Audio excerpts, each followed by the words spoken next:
بسم اللہ الرحمن الرحیم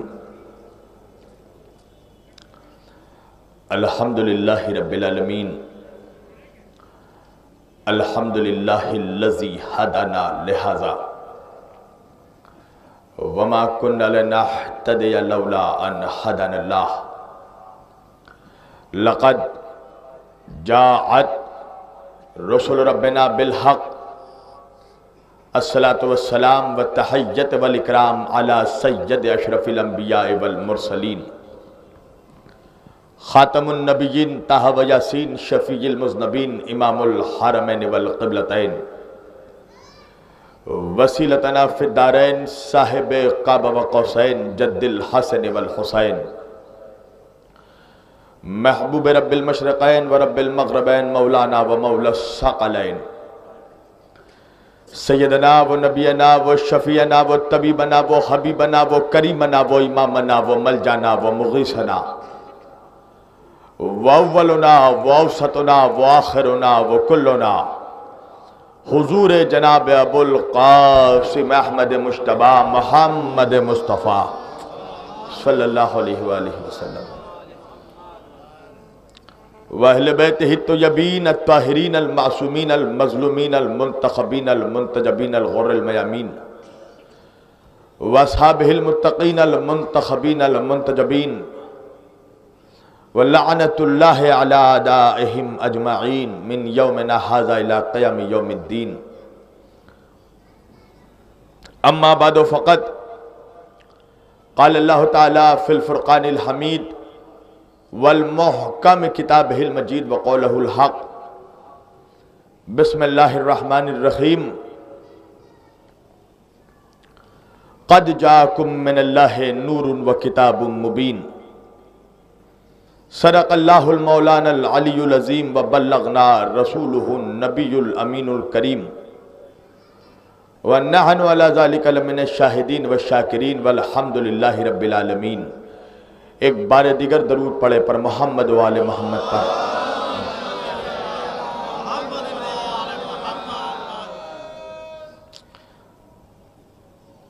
عزیزان گرامی قدر، برادران ملت اسلامیہ، بندگان توحید و عاشقان رسول و آل رسول، گدایان دربار بطول، وعزداران سید الشہداء امام حسین علیہ السلام،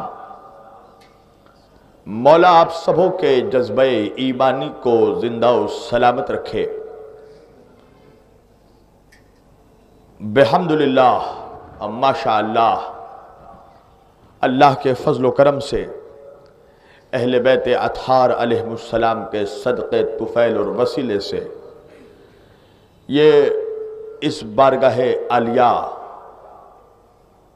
امام بارگاہ آصفی میں، اس لکھنؤ کے مرکزی اور بڑے امام بارگاہ میں پھر سے یہ سعادت اور شرف اللہ نے مجھے بخشا کہ آپ حضرات کے روبرو پھر سے میں پنجتن پاک کے صدقے میں 5 روز مسلسل گفتگو کروں۔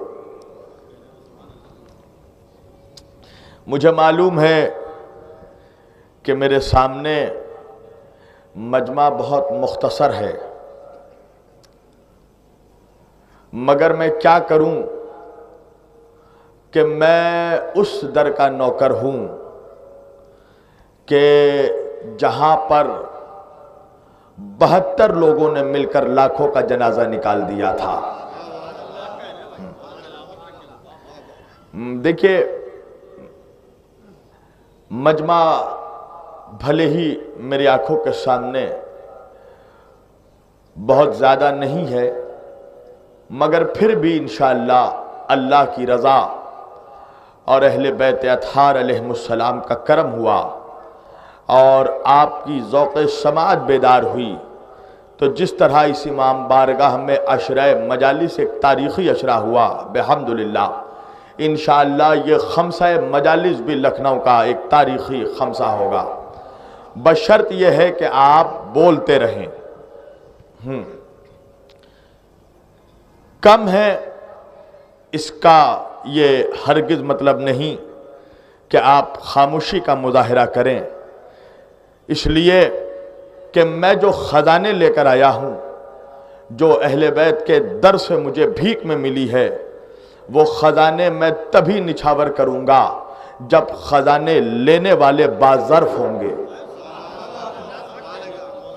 جی، ورنہ میں غزل پڑھتا ہوں وحشت رنگ محفل دیکھ کر، پھر آپ کا جیسا مزاج رہے گا، جیسی معیار سماعت رہے گی، میں اپنی گفتگو ویسے ہی جاری و ساری رکھوں گا، اور اسی اعتبار سے میں معرفت کے دریچے کھولوں گا انشاءاللہ۔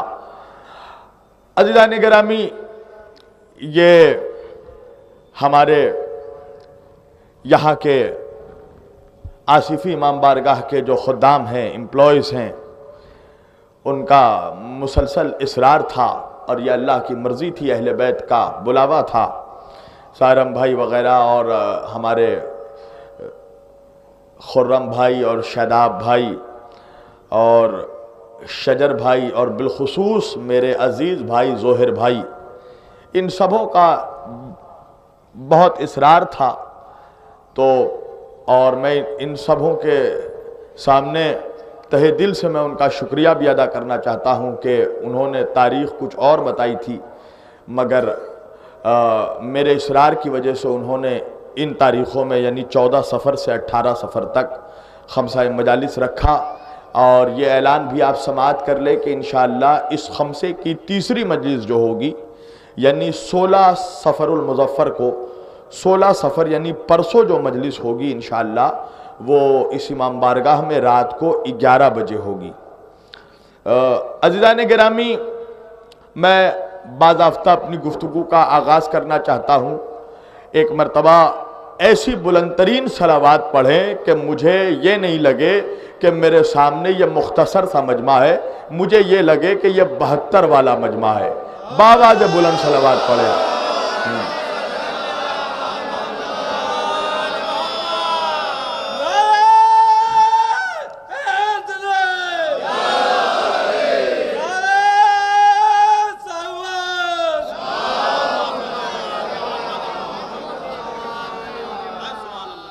مجھے ایک بات کا تعجب ضرور ہے، اور وہ تعجب یہ ہے کہ ہمارے سارم بھائی جو ہیں رہتے لکھنؤ میں ہیں، مگر ان کو آصفی امام بارگاہ میں سارے امپلائیز کا نام نہیں پتا، اور میں کلکتے میں رہتا ہوں مگر مجھے معلوم ہے کہ اس امام بارگاہ میں کون کون نوکری کرتا ہے، مجھے سینکڑوں امپلائیز کا نام معلوم ہے، سینکڑوں۔ اب آپ پوچھیں گے کیسے؟ نام گنواتا ہوں میں، انہوں نے 2 نام گنوائے، خرم، شجر، شاداب، رضوان، اب میں گنواتا ہوں جو نام انہوں نے نہیں گنوائے۔ اس دربار کے باقی امپلائیز کا نام گنواتا ہوں میں، اس دربار کے باقی امپلائیز کا کسی کا نام جبریل ہے، کسی کا میکائیل ہے، کسی کا اسرافیل ہے، کسی کا عزازیل ہے، کسی کا سلمان ہے، کسی کا ابوذر ہے۔ بڑے بڑے ملائکہ کے اس دربار میں امپلائی کرتے ہیں، نوکری کرتے ہیں۔ عزیزان گرامی، میں مسلسل چونکہ سفر میں تھا اور ہمارے بھائی پوچھ رہے تھے کہ آپ کے اس خمسے کا ایکو کم کر دیجئے، ہاں، کہ آپ کے اس خمسے کا عنوان کیا ہوگا؟ میں نے کہا آپ ہی منتخب کیجئے، تو انہوں نے ہمیں نبی اور وصی کا عنوان دیا تھا۔ میں نے سوچا کہ اس کو تھوڑا اور براڈ کیا جائے، میں نے سوچا کہ اس کا عنوان اس خمسے کا انبیاء اور اوصیاء رکھا جائے۔ پھر کچھ دن جب گزرے تو پھر سے ایک خیال میرے دل میں آیا کہ اس کو اور براڈ کیا جائے، تو میں نے اس خمسے کا عنوان اس وقت ذکر اور اہل ذکر قرار دیا۔ اس کے بعد جب آج میں آیا ہوں اتفاق سے، تو آج میرے دل میں ایک عجیب خیال پیدا ہوا کہ جو عنوان میں نے عشرہ مجالس میں شروع کیا تھا نور اور کتاب کے حوالے سے، میں اس عنوان کو مکمل نہیں کر پایا، لہذا میں اس عنوان کو بھی اور براڈ کرنا چاہتا ہوں، اس کو اور کھولنا چاہتا ہوں، لہذا آج میں اعلان یہ کر رہا ہوں کہ انشاءاللہ اس خمسے کا عنوان قرآن اور اہل بیت ہوگا۔ میں نے وضاحت کی تھی نور اور کتاب کی، اب وہ دہرائی ہوئی باتیں جو ہے دہرانے کی ضرورت نہیں ہے۔ نور سے میں نے آپ کے سامنے ڈسکرائب کیا تھا اس اشرے میں کہ نور سے مراد ذات اہل بیت ہے اور کتاب سے مراد قرآن مجید ہے۔ آج چونکہ اس خمسے کی بسم اللہ ہے، لہذا میں آج کی تقریر بسم اللہ پہ ہی پڑھوں گا، پر شرط یہ ہے کہ آپ بسم اللہ کی طرح سنیں، اِنَّ لِلَّہ کی طرح نہ سنیں۔ ہاں جی، جو حضرات دور میں بیٹھے ذرا قریب آ جائیے آپ حضرات، ہے ہم لوگ بلا فصل مولا کے ماننے والے ہیں نا، ہمارے درمیان فاصلہ نہیں اچھا لگتا۔ بار دیگر درود پڑھیں۔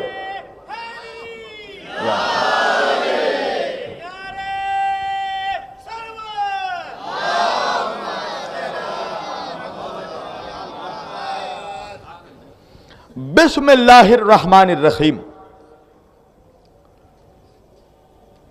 ہر مسلمان بچہ بچہ جانتا ہے کہ بسم اللہ کا ترجمہ کیا ہے۔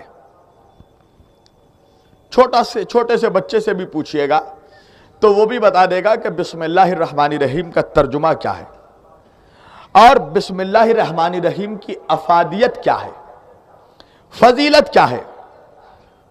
بسم اللہ الرحمن الرحیم کی افادیت و فضیلت یہ ہے کہ اللہ کے رسول نے حکم دیا کہ تم اپنی زندگی کے ہر کام کا آغاز بسم اللہ سے کرو،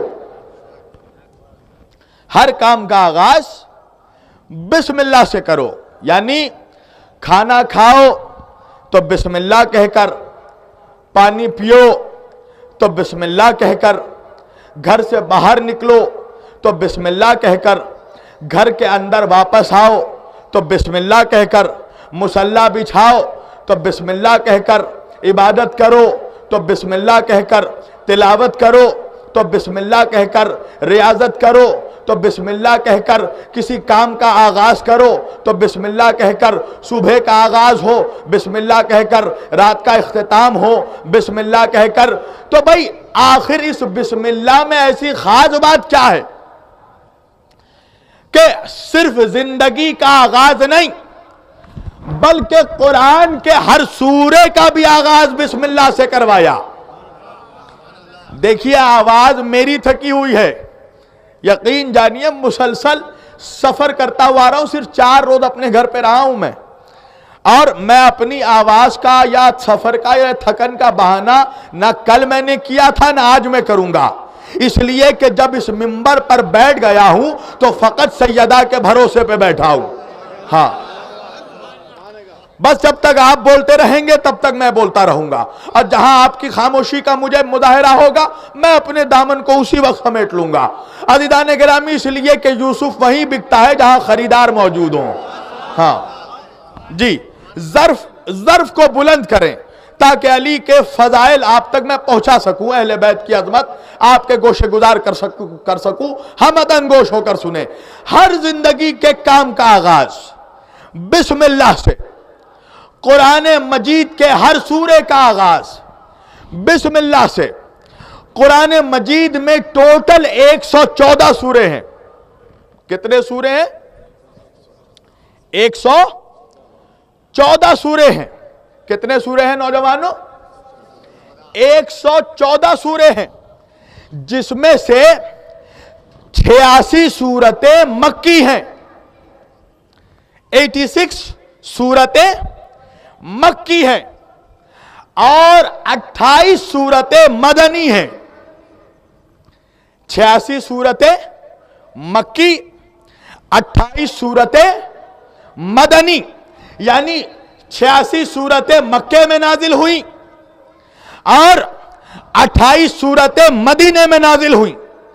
مگر خیر سے قرآن مجید کا اگر مطالعہ کر لو تو مجھے خیر سے ان 86 مکی سورتوں میں ایک آیت بھی مجھے تم دکھا نہیں سکتے جہاں اللہ نے کہا ہو یا ایھا الذین آمنو۔ نہیں پہنچا میرا مجمع۔ 86 سورتیں جو مکے میں نازل ہوئیں اس میں کسی ایک سورت میں کوئی ایک ایسی آیت بھی نہیں ہے کہ جس میں اللہ نے کہا ہو یا ایھا الذین آمنو، اے ایمان والو، مگر جو 28 سورت مدنی ہے جو مدینے میں نازل ہوئی، اس میں اللہ نے کئی مقامات پہ کہا یا ایھا الذین آمنو، اے ایمان لانے والو۔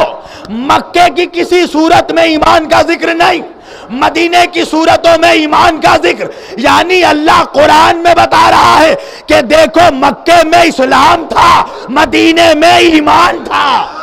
اللہ اکبر۔ مکے میں ایمان تھا، مکے میں اسلام تھا، مدینے میں ایمان تھا۔ اللہ فرما رہا ہے کہ دیکھو قرآن کی 114 صورتوں میں اللہ نے 114 مرتبہ بسم اللہ الرحمن الرحیم کا ذکر کیا۔ آج میں زیادہ زور لگا کر نہیں پڑھ پاؤں گا اس لیے کہ آواز ذرا گرفتہ ہے، مگر یہ ضروری نہیں ہے کہ اگر کلیم کمزور پڑ جائے تو کلام بھی کمزور پڑ جائے۔ آپ متکلم پہ داد نہ دیں، آپ کلام پہ داد دیں۔ عزیزان گرامی، تو ہر سورے میں فقط ایک سورے کے قرآن مجید کے باقی تمام سورتوں کا آغاز بسم اللہ الرحمن الرحیم۔ مگر آپ پوچھیں گے مولانا جب ایک سورے میں بسم اللہ نہیں ہے تو پھر تو ٹوٹل 113 مرتبہ ہوا بسم اللہ؟ نہیں، قرآن مجید کا ایک سورہ ہے سورہ نمل، چونٹیوں کا سورہ۔ اللہ اکبر، چونٹیوں کا سورہ۔ اس سورے میں اللہ نے 2 مرتبہ بسم اللہ الرحمن الرحیم کا ذکر کیا، ایک ابتدا میں اور ایک درمیانی صورت میں لفظ بسم اللہ آیا۔ تو ہر شے کا آغاز بسم اللہ الرحمن الرحیم۔ اچھا، بسم اللہ الرحمن الرحیم کا ترجمہ کیا ہے؟ کا شروع کرتا ہوں، سب سے آسان ترجمہ پڑھ رہا ہوں میں، شروع کرتا ہوں اللہ کے نام سے۔ یہ بہت ایکو کر رہا ہے بھائی، بہت زیادہ ایکو کر رہا ہے۔ شروع کرتا ہوں اللہ کے نام سے جو بڑا رحمان ہے اور بڑا رحیم ہے۔ سب سے آسان ترجمہ کیا میں نے۔ بسم اللہ الرحمن الرحیم کا ترجمہ جو بچہ جانتا ہے وہ کیا ہے؟ کہ شروع کرتا ہوں اس اللہ کے نام سے جو بڑا مہربان ہے اور نہایت رحم کرنے والا ہے، جو رحمان ہے اور رحیم ہے۔ دیکھیے بسم اللہ کی فضیلت میں 2-3 واقعات پیش کروں گا، پھر میں اپنی تقریر شروع کروں گا۔ بادشاہ روم نے مولا علی کو خط لکھا، مولا کائنات کو خط لکھا۔ کیا خط لکھا؟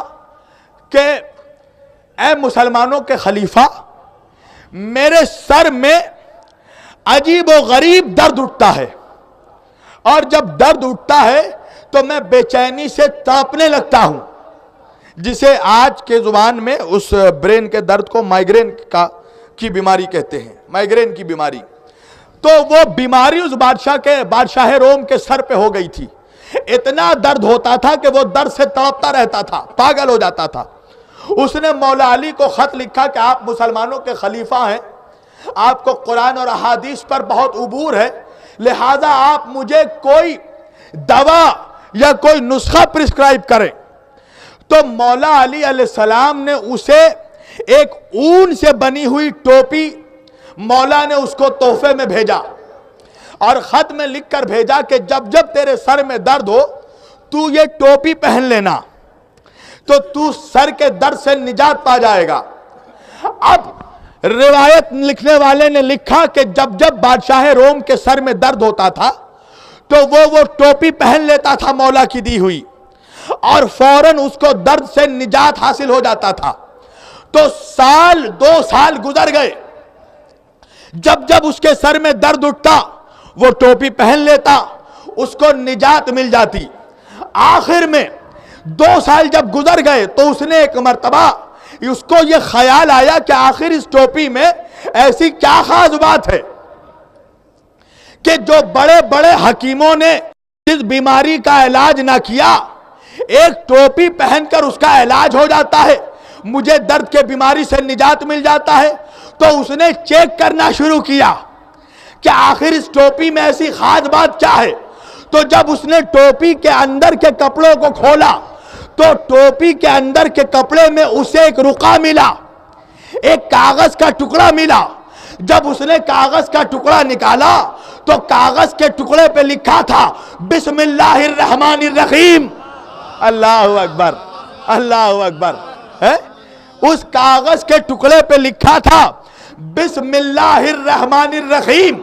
تو اب اسے سمجھ میں آ گیا کہ اصل میں تاثیر بسم اللہ کی ہے جو مجھے سر کے درد سے نجات دے دیتا ہے۔ عجیب بات ہے مسلمانوں، آج تک تم نہیں سمجھ پائے۔ ارے جس کی سر کی ٹوپی میں بسم اللہ لکھا ہو اسے تو سر کی بیماری نہیں ہوتی، اور جس کے سینے پہ بسم اللہ نازل ہوا وہ ہذیان کیسے بچ سکتا؟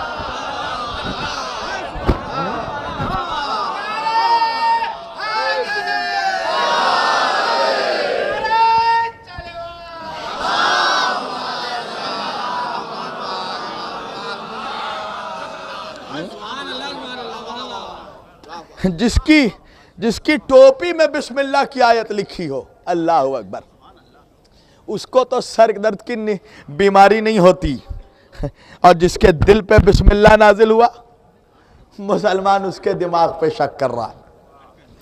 بڑا تعجب ہے۔ ایک مرتبہ بغداد میں ایک بہت بڑے عالم دین تھے۔ سنیے، میں ایک دو واقعات خاص طور سے پیش کر رہا ہوں، پھر میں تقریر شروع کروں گا۔ بغداد کے بہت بڑے عالم دین تھے، وہ بسم اللہ کی فضیلت بیان کر رہے تھے، بسم اللہ الرحمن الرحیم کی عظمت بیان کر رہے تھے۔ بیان کرتے کرتے انہوں نے بسم اللہ الرحمن الرحیم کی عظمت بیان کرتے کرتے کہا کہ بسم اللہ کی عظمت یہ ہے کہ اگر کوئی شخص بسم اللہ الرحمن الرحیم کی تلاوت کرتا ہوا دریا پہ سوار ہو جائے تو وہ ڈوبتا نہیں ہے، دریا پہ چلنے لگتا ہے۔ اب جب وہ بیان کر رہے تھے، اسی بزم میں ایک چرواہا بیٹھا تھا جس کا گھر دریا کے اس پار تھا، اور وہ جب بھی آتا تھا درس لینے کے لیے بغداد میں تو دریا میں کشتی میں سوار ہو کر آتا تھا۔ جب یہ درس سن کر وہ اپنے گھر پہنچا تو اس کو یہ بات یاد آنے لگی کہ اس عالم دین نے فرمایا ہے کہ بسم اللہ کی فضیلت یہ ہے کہ اگر بسم اللہ الرحمن الرحیم پڑھتے ہوئے دریا پہ سوار ہو جاؤ تو ڈوبتا نہیں ہے انسان، پانی پہ چلنے لگتا ہے۔ اب جب دوسرا دن آیا، وہ دریا کے کنارے آیا، اس نے کہا کہ اب میں کشتی پہ سوار نہیں ہوں گا، اب میں اس بسم اللہ کی فضیلت کو آزماؤں گا۔ اب اس نے بسم اللہ الرحمن الرحیم کہہ کر دریا پر قدم رکھا، اس کے قدم جم گئے، پھر بسم اللہ کہا، دوسرا قدم رکھا، قدم جم گئے۔ اب دریا پار کرتا ہوا بسم اللہ الرحمن الرحیم پڑھتا ہوا وہ بغداد آ گیا، دریا پار کر دیا، درس سنا، پھر واپس آیا، پھر بسم اللہ الرحمن الرحیم کہتا ہوا دریا میں چلتا ہوا اپنے گھر پہنچ گیا۔ جب اپنے گھر پہنچ گیا تو اس کے یقین میں اور اضافہ ہو گیا۔ وہ بیٹھے بیٹھے سوچنے لگا کہ جس عالم دین نے یہ واقعہ بیان کیا، یہ فضیلت بیان کی، کیوں نہ میں ان کو اپنے گھر میں دعوت میں بلاؤں۔ اللہ اکبر۔ سنیے گا، اب تقریر کا آغاز کر رہا ہوں، آواز میں میری طاقت نہیں، آپ دیکھ رہے ہیں میں کہاں سے آواز نکال رہا ہوں، یہ گلے کی آواز نہیں دل کی آواز نکل رہی ہے۔ ہاں عزیزان گرامی، وہ سوچنے لگا کہ جب میں نے دریا پار کر لیا بسم اللہ کہتے ہوئے، تو جس عالم دین نے بسم اللہ کی فضیلت بیان کی میں ان کو اپنے گھر پہ دعوت پہ بلاؤں گا۔ اب پھر دوسرا دن آیا، بسم اللہ کہتے ہوئے وہ دریا پہ سوار ہوا، چلتا ہوا بغداد میں گیا۔ جب اس عالم دین نے درس مکمل کر لیا تو وہ گیا عالم دین سے مصافحہ کیا اور کر کے کہنے لگا کہ میری یہ خواہش ہے کہ آپ میرے گھر مہمان آئیں، آپ میرے گھر میں دعوت پہ آئیں۔ عالم دین نے دعوت قبول کر لی، اس نے کہا کہ میں آپ کو آپ کے گھر لینے آ جاؤں گا۔ کہا ٹھیک ہے۔ وہ شخص پھر اپنے گھر سے بسم اللہ پڑھتا ہوا دریا پار کرتا ہوا بغداد میں اس عالم دین کے گھر پہنچا۔ اس کو گھر سے ریسیو کیا. جیسے ہی بغداد کے دریا کے کنارے آیا, ایک مرتبہ وہ عالم دین کہنے لگے کہ ارے کیسے جائیں گے, دریا پار کیسے کریں گے, کشتی کہاں ہے, سفینہ کہاں ہے؟ اس چرواہے نے کہا سفینے کی کیا ضرورت ہے, بسم اللہ کہیے دریا پہ سوار ہو جائیے. اللہ اکبر, بسم اللہ کہیے دریا پہ چل سوار ہو جائیے. اس نے کہا یہ کیسی بات کر رہے ہو؟ کہا آپ ہی نے تو درس دیا, اور آپ کا درس حاصل کرنے کے بعد جب سے میں بسم اللہ کی تلاوت کرنے لگا ہوں میں دریا پہ چلنے لگا ہوں. اس عالم دین نے کہا کہ چل کے دیکھا, اس نے بسم اللہ پڑھا, چرواہا دریا پہ چلنے لگا, دریا پہ چل کے کنارے پہ واپس آیا, آ کے کہنے لگا اب آپ بھی چلیے. جیسے ہی اس عالم دین نے بسم اللہ کہہ کے دریا پہ قدم رکھا, دریا میں ڈوب گیا, دریا میں ڈوب گیا. اس چرواہے نے اس کا ہاتھ پکڑ کر عالم دین کو واپس نکالا اور کنارے پہ لا کر کہا یہ عجیب بات ہے کہ درس آپ نے مجھے دیا, میں دریا پر چل رہا ہوں مگر آپ ڈوب گئے, آخر وجہ کیا ہے؟ تو اس عالم دین کو کہنا پڑا وجہ یہ ہے کہ تو خوش عقیدہ ہے, میں بد عقیدہ ہوں. اللہ اکبر. تو خوش عقیدہ ہے, میں بد عقیدہ ہوں. میں نے کہا تو ضرور مگر مجھے خود اس بات کا یقین نہیں تھا. اللہ اکبر. یقین ہونا چاہیے اس کی ذات پر. اللہ کوئی امیجنیشن کا نام نہیں ہے, کوئی خیالی تصور کا نام نہیں ہے. اللہ ایک زندہ حقیقت کا نام ہے. اللہ اکبر. مجھے ایک بہت بہترین واقعہ یاد آ رہا ہے اور شاید مولا کی مرضی ہے اس لیے میں پڑھ رہا ہوں. ایک شخص رات کو اپنے بستر پہ, بہت امیر بہت دولت مند شخص, روزانہ اپنے بستر پر جاتا تھا, آرام سے سوتا تھا. ایک دن اس کو اس کے بستر پہ بڑی بے چینی ہونے لگی, نیند نہیں آ رہی ہے, بہت کوشش کر رہا ہے, نیند نہیں آ رہی ہے. نیند بھی اللہ کی ایک نعمت ہے, بہت بڑی نعمت ہے.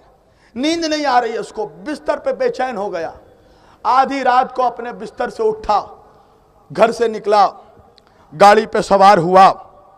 اس نے سوچا کہ چلو تھوڑا ڈرائیو ہی کرتا ہوں, طبیعت ذرا ہلکی ہوگی. وہ گاڑی چلانے لگا, ڈرائیو کرنے لگا. کوئی منزل کی جستجو نہیں, کہاں جائے گا آئے گا کچھ پتہ نہیں.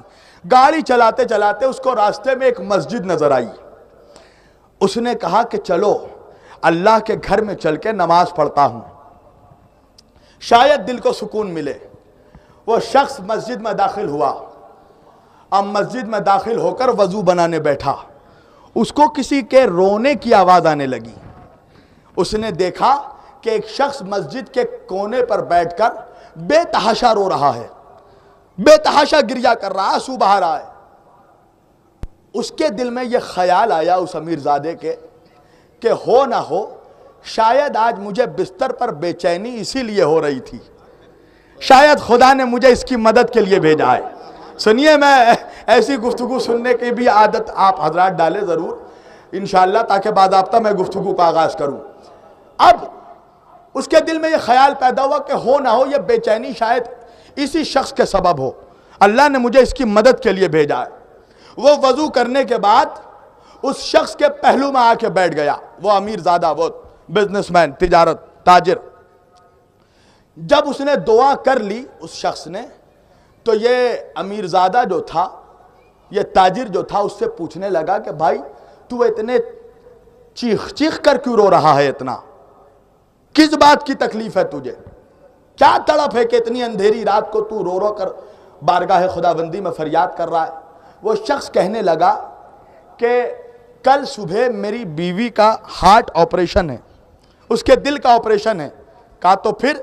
کہا آپریشن کے پیسے نہیں ہیں میرے پاس, میرے پاس آپریشن کروانے کے پیسے نہیں ہیں, اس لیے اللہ کی بارگاہ میں فریاد کر رہا ہوں. اس امیر زادے نے کہا کہ یہ بتاؤ تمہاری بیوی کے آپریشن میں کتنا خرچ آئے گا؟ اس نے کہا کہ 1 لاکھ روپے کا خرچ ہوگا. اس نے اپنے پرس سے نکالا, اس امیر زادے نے اپنے پرس سے پیسہ نکالا اور 1 لاکھ روپیہ گن کر اس کو دے دیا. اس شخص نے قبول کر لیا. اتنے میں وہ اس امیر زادے نے پھر اپنا پرس نکالا اور پرس سے اپنا وزٹنگ کارڈ نکالا اور نکال کر اس شخص سے کہا کہ لو بھائی یہ میرا کارڈ ہے، یہ کارڈ رکھ لو، اگر بعد میں بھی کوئی پریشانی پڑے، کوئی تمہیں ضرورت ہو تو اس پتے پہ آ جانا، میں تمہاری مدد کر دوں گا۔ اس غریب نے کہا کہ میں تیرے پیسے تو قبول کر لوں گا، تیرے پیسے تو لے لوں گا، مگر تیرا کارڈ نہیں لوں گا، تیرا وزٹنگ کارڈ نہیں لوں گا۔ وہ امیر زادہ کہنے لگا کہ کس لیے کارڈ نہیں لوگے؟ لے لو میرا کارڈ، اس میں میرا پتہ ہے، کوئی ضرورت ہوگی تو آ جانا میرے پاس۔ وہ غریب کہنے لگا کہ میرے پاس اس سے اچھا پتہ ہے۔ اللہ اکبر، میرے پاس اس سے بہتر پتہ ہے۔ وہ امیر زادہ کہنے لگا کس کا پتہ؟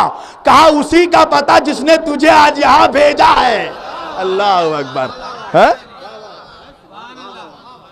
مجھے پھر بھی اگر کبھی ضرورت پڑے گی تو میں اسی کی بارگاہ میں آ جاؤں گا، وہ پھر کسی کو میری ضرورت کے لیے بھیج دے گا۔ یہی وجہ ہے کہ اللہ کے رسول نے لازم کر دیا کہ ہر چیز کا آغاز اللہ کے نام سے کرو، تاکہ ہر نعمت پر خدا کے احسانات کا تمہیں احساس ہو۔ بسم اللہ الرحمن الرحیم، شروع کرتا ہوں اللہ کے نام سے جو رحمان و رحیم ہے۔ اچھا، تفسیر بیضاوی میں، اب سنیے میں آپ تقریر شروع کر رہا ہوں، امام بیضاوی فرماتے ہیں کہ یہ بسم اللہ الرحمن الرحیم جو ہے اس سے پہلے ایک لفظ چھپا ہوا ہے۔ بسم اللہ الرحمن الرحیم سے پہلے ایک لفظ پوشیدہ ہے۔ وہ لفظ کیا ہے؟ کہ استعینوا، استعینوا یعنی میں مدد مانگتا ہوں۔ کس سے مدد مانگتا ہوں؟ بسم اللہ، اللہ کے ناموں سے مدد مانگتا ہوں۔ اللہ اکبر، بسم اللہ، اللہ کے نام سے مدد مانگتا ہوں۔ کس سے مدد مانگتا ہوں؟ اللہ کے نام سے مدد مانگتا ہوں۔ مسلمانوں مجھے یہ بتاؤ کہ اللہ کے ناموں میں ایک نام علی ہے کہ نہیں؟ اللہ اکبر،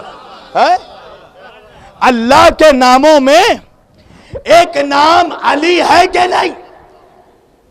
اب اللہ کہہ رہا بسم اللہ الرحمن الرحیم، شروع کرتا ہوں اللہ کے نام سے۔ ہر انسان یہی ترجمہ کرتا ہے، شروع کرتا ہوں اللہ کے نام سے۔ کس اللہ کے نام سے؟ جو رحمان ہے اور رحیم ہے۔ مولویوں نے، علماء نے اللہ کے ٹوٹل 99 نام بتائے۔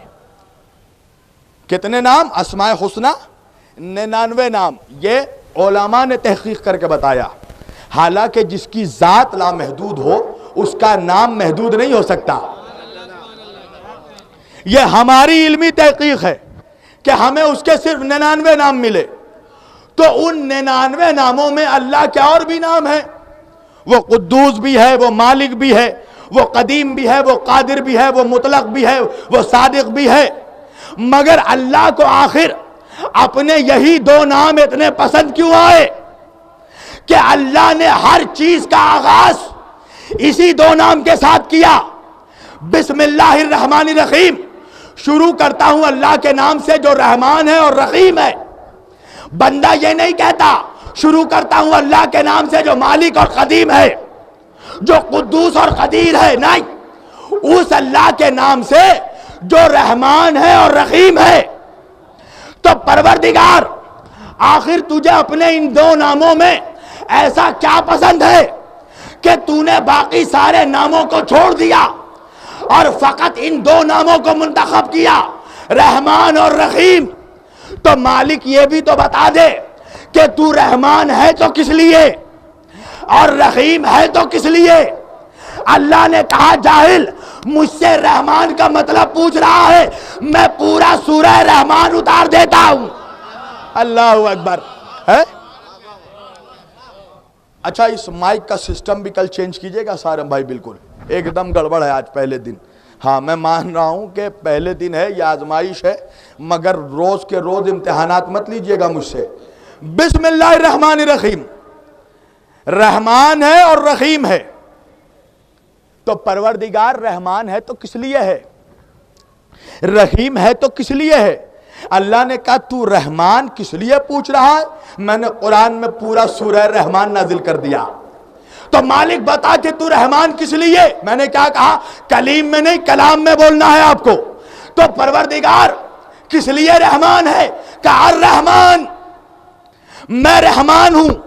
کس لیے رحمان ہے مالک؟ کہا علم القرآن، اس لیے کہ میں نے پہلے علم قرآن دے دیا. پھر کیا کیا؟ کہا خلق الانسان، پھر انسان کو پیدا کیا. پھر کیا کیا؟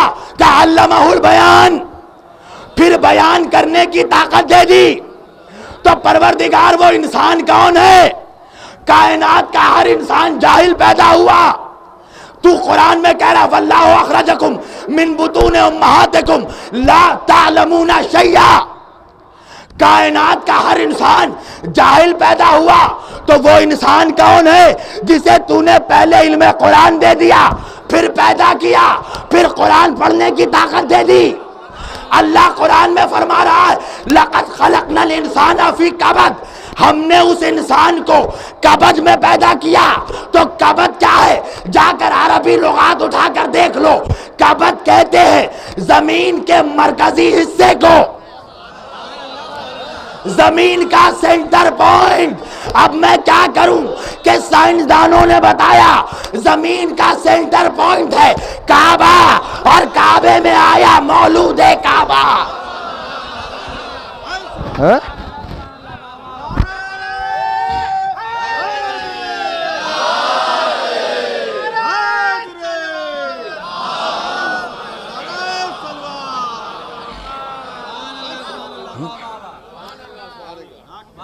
سینٹر پوائنٹ ہے کائنات کا کعبہ، اور کعبے کے ٹھیک سینٹر پوائنٹ میں آیا میرا مولا مولود کعبہ.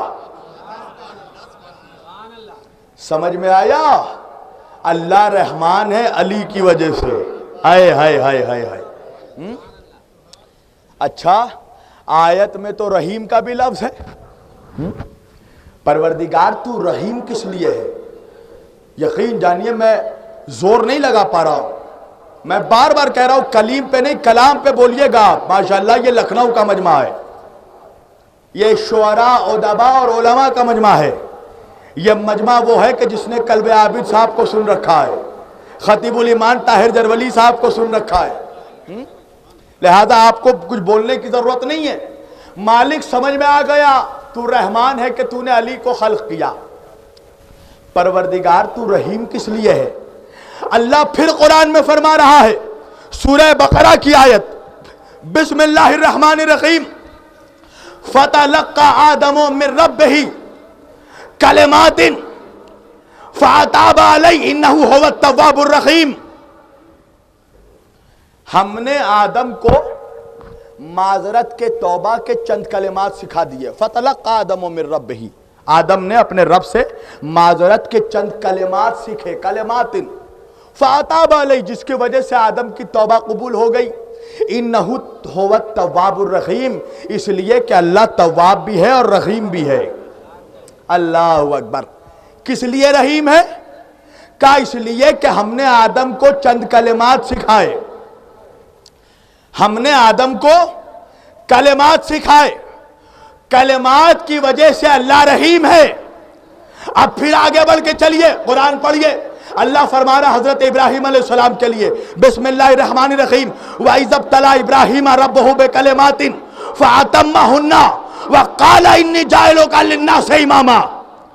اور ابراہیم نے جب اپنے رب سے چند کلمات کہے تو ان کلمات کی وجہ سے قَالَ إِنِّي جَاعِلُكَ لِلنَّاسِ إِمَامًا، ہم نے ابراہیم کو انسانوں کا امام بنا دیا.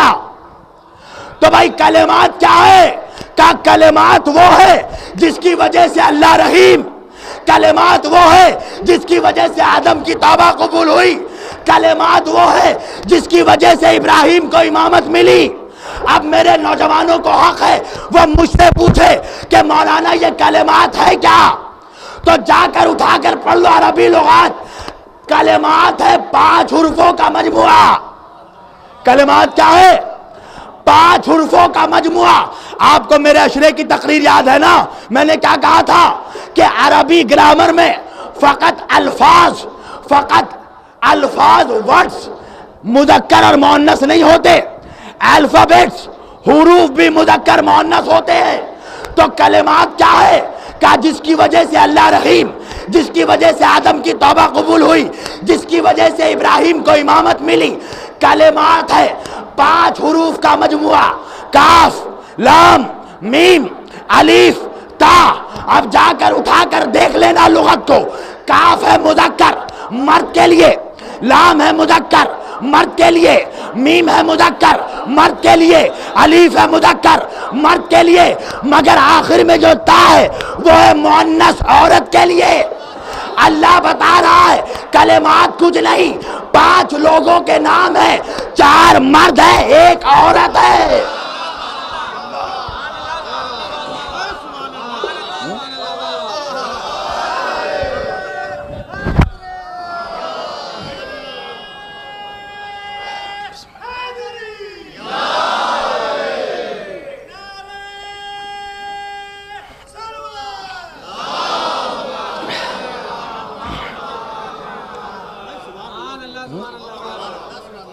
پانچ حروف کا مجموعہ، 4 مذکر مرد کے لیے، 1 مؤنث عورت کے لیے۔ اللہ بتا رہا ہے کچھ 4 مرد کو مردوں کے نام ہیں، 1 عورت کا نام ہے۔ اللہ نے ابلیس نے جب سجدے سے انکار کیا تو اللہ نے فرمایا استکبرتا، تو نے تکبر کیا، کیا تو عالین میں سے ہو گیا؟ عالین یعنی تو بڑے لوگوں میں ہو گیا۔ میں پوچھوں گا مولوی صاحب یہ تو بتائیے کہ اس وقت تو سارے ملائکہ سجدے میں تھے، آدم کھڑے تھے، ملائکہ سجدہ کر رہے تھے، ابلیس نے انکار کیا تو یہ بڑے لوگ کون تھے؟ اللہ اکبر، بڑے لوگ کون تھے؟ تو جا کر پڑھیے عالین میں بھی 5 حروف، عین الف لام یا نون۔ کلمات میں بھی 5 حروف، کاف لام میم الف تا۔ اللہ بتا رہا ہے کہ یہ کلمات جو ہیں عالین کے نام ہیں۔ اللہ اکبر۔ شاید مجھے لگ رہا ہے کہ تھوڑی سطح عمومی سے بلند گفتگو ہو رہی، میں کوشش کر رہا ہوں کہ کچھ باتیں آپ کے سامنے سادہ سودہ لہجے میں پیش کروں۔ کلمات ہیں عالین کے نام 5۔ اچھا چلیے میں ان سبجیکٹ کو رکھ دیتا ہوں، آ جاتا ہوں میں اپنے لکھنؤ کے مزاج میں۔ بسم اللہ الرحمن الرحیم، شروع کرتا ہوں اللہ کے نام سے جو رحمان و رحیم ہے۔ اچھا بسم اللہ الرحمن الرحیم میں، بسم اللہ الرحمن الرحیم کے عدد کتنے ہیں بتائیے؟ ہر بچہ جانتا ہوگا کیا ہے بسم اللہ کے عدد؟ 786۔ کتنے عدد ہیں؟ 786۔ اور علم العادات کے ماہرین نے بتایا کہ جب کسی سبجیکٹ کے معنی اور مطالب مخفی ہوں، یعنی معنی اور مطالب ظاہر نہ ہو پائیں، تو ان کے مطالب علم العادات میں تلاش کر لو، یعنی کہ ان کے اعداد نکال لو اور اعداد کا ٹوٹل کر لو، جو عدد کے معنی نکلیں گے وہی اس کا مضمون ہوگا۔ بسم اللہ الرحمن الرحیم کے ٹوٹل عدد ہے 786۔ اب میں تقریر کو شروع کر رہا ہوں، قرآن اور اہل بیت۔ بسم اللہ الرحمن الرحیم کے ٹوٹل عدد ہیں کتنے؟ 786۔ اب آئیے اہل بیت کے عدد دیکھتے ہیں۔ ماشاءاللہ میتھمیٹکس کے اسٹوڈنٹس بیٹھے ہیں نا یہاں، ذرا کیلکولیٹر نکالیے، میں بول رہا ہوں اور آپ کاؤنٹ کیجئے گا۔ علم العدد میں بسم اللہ الرحمن الرحیم کے عدد ہے 786، 786۔ آئیے ذرا اسماء اہل بیت کے عدد دیکھتے ہیں۔ سب سے پہلے اللہ کا عدد جوڑو، اللہ کے عدد ہے 66، 66۔ کتنے عدد ہے؟ بولیے میرے ساتھ، 66۔ ٹھیک ہے۔ پنجتن میں اہل بیت میں پہلے ہیں سرکار مصطفیٰ، مصطفیٰ کے عدد ہے 229۔ تو 66 اور 229 کو ایڈ کیا کتنے ہوئے؟ 295 ہے نا؟ 295، ذرا بولو بھائی میری میتھس کمزور ہے۔ 295، 295۔ پنجتن میں دوسرے ہیں مولا علی، علی کے عدد ہے 110۔ 295 اور 110 کتنے ہوئے؟ 405۔ پنجتن میں تیسری ہے فاطمہ، فاطمہ کے عدد ہیں 135، 405 اور 135 کتنے ہوئے؟ 540۔ پنجتن میں چوتھے ہیں امام حسن، حسن کے عدد ہیں 118، 540 کو 118 سے ایڈ کیا 658۔ پنجتن میں آخر ہیں حسین، حسین کے عدد ہیں 128۔ ارے 658 کو اور 128 کو ملا کر دیکھ لو، ٹوٹل 786 نکلے، ٹوٹل 786۔ پتہ یہ چلا کہ جو بسم اللہ الرحمن الرحیم کے عدد وہی اسماء پنجتن کے عدد۔ ایک بات تو لکھنؤ والوں مجھے سمجھ میں آ گئی، جب تک میں چیخوں گا نہیں آپ بولیں گے نہیں، ہے نا؟ بسم اللہ الرحمن الرحیم کے جتنے ٹوٹل ایگزیکٹ عدد نیومریکل ڈیجٹس اتنے ہی ڈیجٹس اہل بیت کے۔ اچھا اب آؤ، بسم اللہ الرحمن الرحیم کے ٹوٹل حروف الفابیٹس کتنے ہیں؟ ٹوٹل الفابیٹس ہیں 19، با سے لے کر میم تک ٹوٹل الفابیٹس کتنے ہیں؟ 19۔ علم العادات کے ماہرین نے بتایا کہ اگر پورے قرآن مجید کو ایک مختصر سے ڈیجٹ میں اگر سمیٹ دیا جائے تو پورا قرآن 19 کے ڈیجٹ میں جمع ہو جائے گا۔ 19 کے عدد میں پورا قرآن جمع ہو جائے گا، اور بسم اللہ الرحمن الرحیم کے الفابیٹس بھی، حروف بھی 19۔ اب جب بسم اللہ الرحمن الرحیم کے حروف 19 ہیں تو آؤ آ کر دیکھتے ہیں اہل بیت کے ناموں کے حروف کتنے ہیں۔ اللہ اکبر، بسم اللہ کے حروف 19۔ اب اہل بیت کے ناموں کے حروف الفابیٹ دیکھو، اہل بیت میں سب سے پہلے محمد صلی اللہ علیہ وآلہ وسلم، کتنے حروف ہیں؟ میم ہے میم دال، کتنے حروف ہوئے بولیے؟ 4۔ پنجتن میں دوسرے ہیں علی، علی میں 3 حروف ہیں، عین لام یا، 4 اور 3 کتنے ہوئے؟ 7۔ پنجتن میں تیسری ہے فاطمہ، فاطمہ میں 5 حروف ہیں، ف الف توئی میم ہے، 12 اور 5 کتنے ہوئے؟ 7 اور 5 کتنے ہوئے؟ 12۔ پنجتن میں چوتھے ہیں حسن، حسن میں 3 حروف ہیں، ہے سین نون، 12 اور 3 کتنے ہوئے؟ 15۔ پنجتن میں آخری ہے حسین، حسین میں ہے 4 حروف، ہے سین یا اور نون، 15 اور 4 کو ملایا کتنے ہوئے؟ 19۔ بسم اللہ کے بھی حروف 19، اہل بیت کے بھی حروف 19۔ اللہ اکبر۔ کہاں تک اہل بیت کو قرآن سے ڈیوائیڈ کرو گے؟ کہاں تک قرآن سے اہل بیت کو جدا کرو گے؟ جب مولا کائنات سے آخری وقت میں حضرت عبداللہ ابن عباس، مسلمانوں کے اکابر محدث راوی، پوچھنے لگے رات کے وقت کہ اے علی مجھے آج آپ بسم اللہ کی تفسیر بتائیے۔ پوری رات گزر گئی، بسم اللہ کی تفسیر کرتے کرتے اذان صبح کا وقت آیا، بسم اللہ کی تفسیر مکمل نہیں ہوئی۔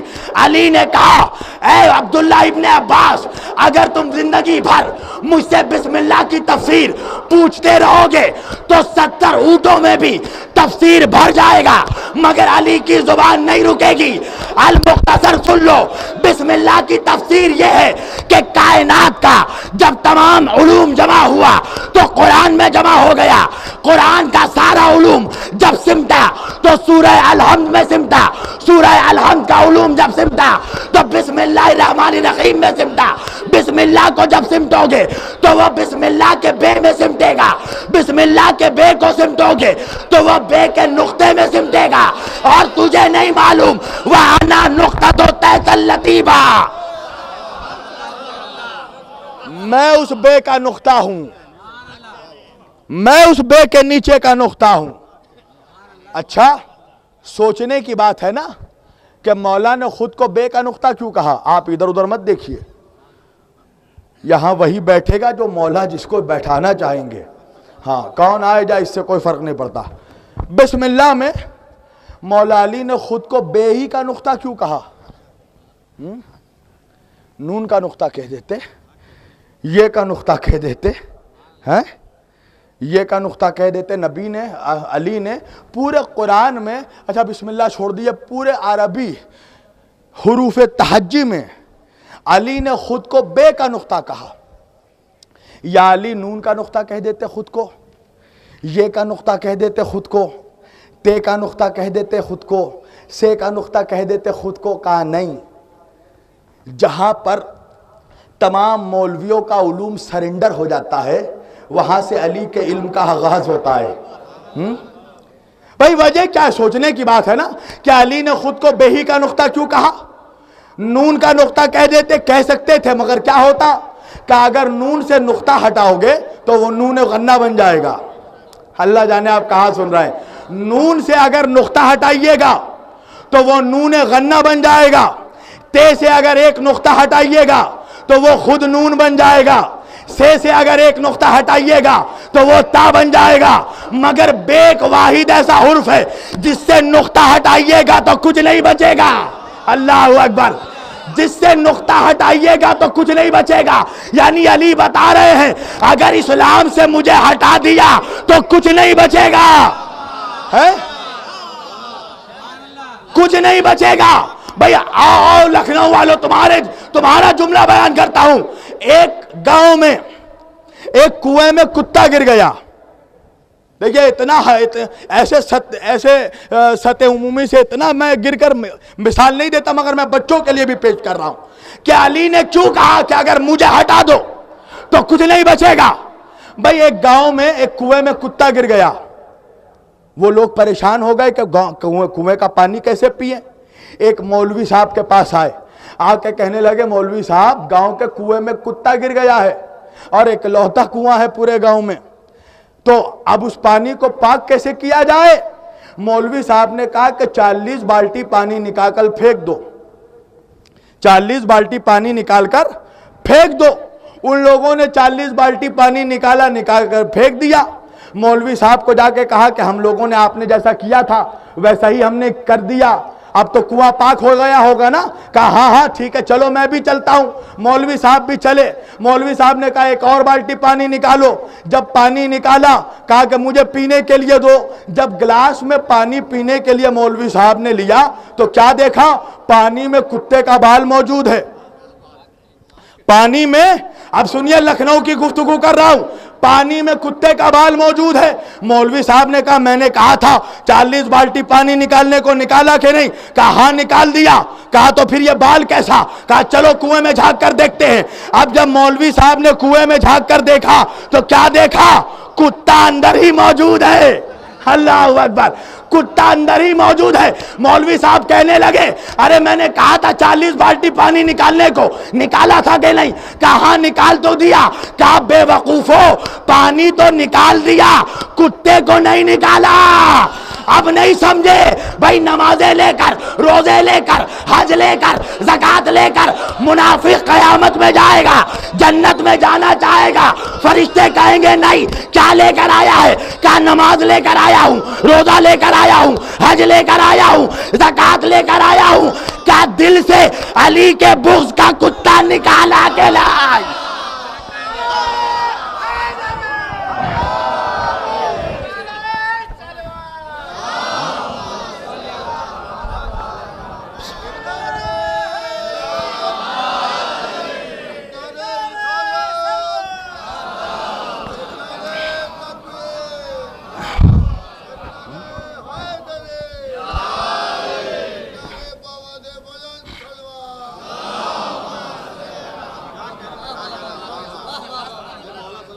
جو عین نجاست تھی وہ دل سے نکالا کہ نہیں نکالا؟ اللہ اکبر، اللہ اکبر. مسلمانوں چاہے جتنے اعمال کرتے رہو، یہ اللہ کے رسول کی حدیث ہے کہ کوئی شخص نمازیں پڑھتا رہے اور اس کی کمر جھک جائے، اللہ کسی کو اتنی عمر دے نوح علیہ السلام کے برابر اور ساری عمر عبادت میں گزار دے، اتنا حج کو جائے کہ اس کے کمر خم ہو جائے اور صفا و مروہ کی سعی کرتا ہوا حالت مظلومے میں مر جائے اور کعبے میں دفن ہو جائے، اس کے باوجود بھی اگر اس کے دل میں علی کی ولایت پر ذرہ برابر بھی شک ہوگا تو اللہ اسے اوندھے منہ جہنم میں ڈالے گا. تم پوچھتے ہو ہم یہ علی علی کیوں کرتے ہیں یا حسین حسین کیوں کرتے ہیں؟ یہ اجر رسالت کی ادائیگی کرتے ہیں ہم. یہ علی علی کرنا، یہ غم حسین منانا، یہ حسین سے وفاداری نہیں، یہ اللہ کے رسول سے وفاداری کی دلیل ہے۔ مسلمانوں، کبھی تم نے سوچا کہ تم جس کے ذکر پر اعتراض کر رہے ہو، ان لوگوں نے تمہارا کیا بگاڑا؟ اہل بیت نے کیا بگاڑا تھا مسلمانوں کا؟ کسی کا گھر لوٹا تھا، کسی کا مال لیا تھا، کیا کیا تھا؟ کہا کچھ نہیں، اہل بیت نے صرف امت کو دیا۔ امام سجاد فرماتے ہیں اگر اللہ قرآن میں ہماری نفرت کا حکم دے دیتا تو ہم پر اتنا ظلم نہیں ہوتا جتنا اللہ نے قرآن میں ہماری محبت کا حکم دیا اس کے بعد ہم پر ہوا۔ امام سجاد سے کسی نے پوچھا کہ مولا اتنے سال ہو گئے کربلا کو ہوئے، آج بھی آپ روتے کیوں ہیں؟ امام سجاد نے کہا کہ منہال تو نے مجھ سے کیا پوچھ لیا؟ یعقوب کا ایک بیٹا یوسف کھو گیا تھا، اتنا روئے کہ آنکھوں کی بینائی چلی گئی۔ منہال میرے گھر کے 18 یوسف میرے سامنے۔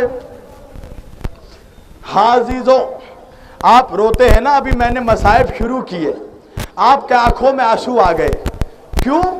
اس لیے کہ آپ نے سنا ہے نا کربلا میں اصغر کے گلے پہ تیر لگا تھا، آپ نے سنا ہے نا اکبر کے سینے پہ برچھی لگی تھی، آپ نے سنا ہے نا قاسم کا لاشا پامال ہوا تھا، آپ نے سنا ہے نا عباس کے بازو کٹے تھے۔ کبھی سوچا سجاد پہ کیا گزری ہوگی؟ سجاد نے سنا نہیں، اکبر کے سینے پہ برچھی لگتے دیکھا، عباس کے بازو کٹتے دیکھے، باپ کا کٹا ہوا سار نو کے نیزہ پر دیکھا۔ لوگ پوچھتے ہیں ہم روتے کیوں ہیں؟ انصاف سے بتاؤ، کیا تمہارے گھر میں تمہارا کوئی عزیز مرتا تم نہیں روتے؟ تم اپنے گھر والوں پہ رو تو جائز، ہم نبی کے گھر والوں پہ نہ روئیں۔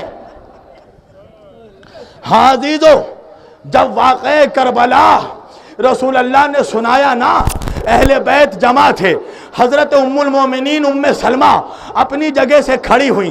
حافظ ابن کثیر نے البدایہ والنہایہ میں بھی لکھا، صاحب سر شہادتین نے بھی لکھا، ام سلمہ نے کھڑے ہو کر پوچھا یا رسول اللہ، جب حسین کو کربلا کے میدان میں تڑپا کر شہید کیا جائے گا تو کیا میں زندہ رہوں گی؟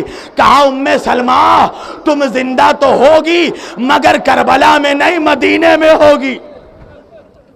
ام سلمہ کہتی ہے کہ یا رسول اللہ پھر مجھے پتا کیسے چلے گا کہ حسین قتل کر دیا گیا؟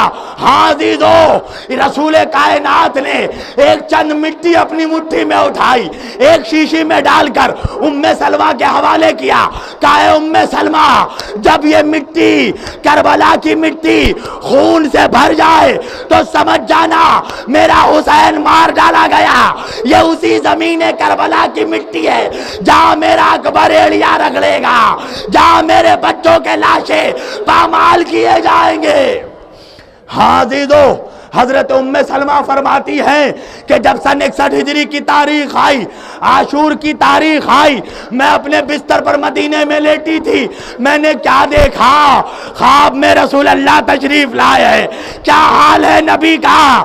سر پہ امامہ نہیں ہے، زلفیں بکھری ہوئی ہے، گریبان چاک ہے، کرتا لہو سے بھرا ہوا ہے، بال گرد و غبار سے بھرے ہوئے، آنکھوں سے آنسو جاری۔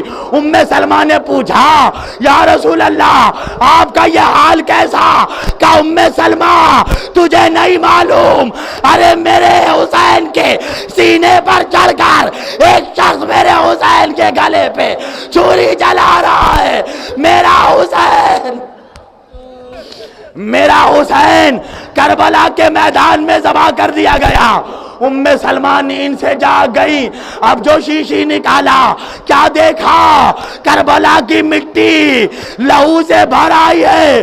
ہاں عزیزو، اب سمجھ میں آیا ہم روتے کیوں ہیں۔ یہ رونا سنت رسول اللہ ہے۔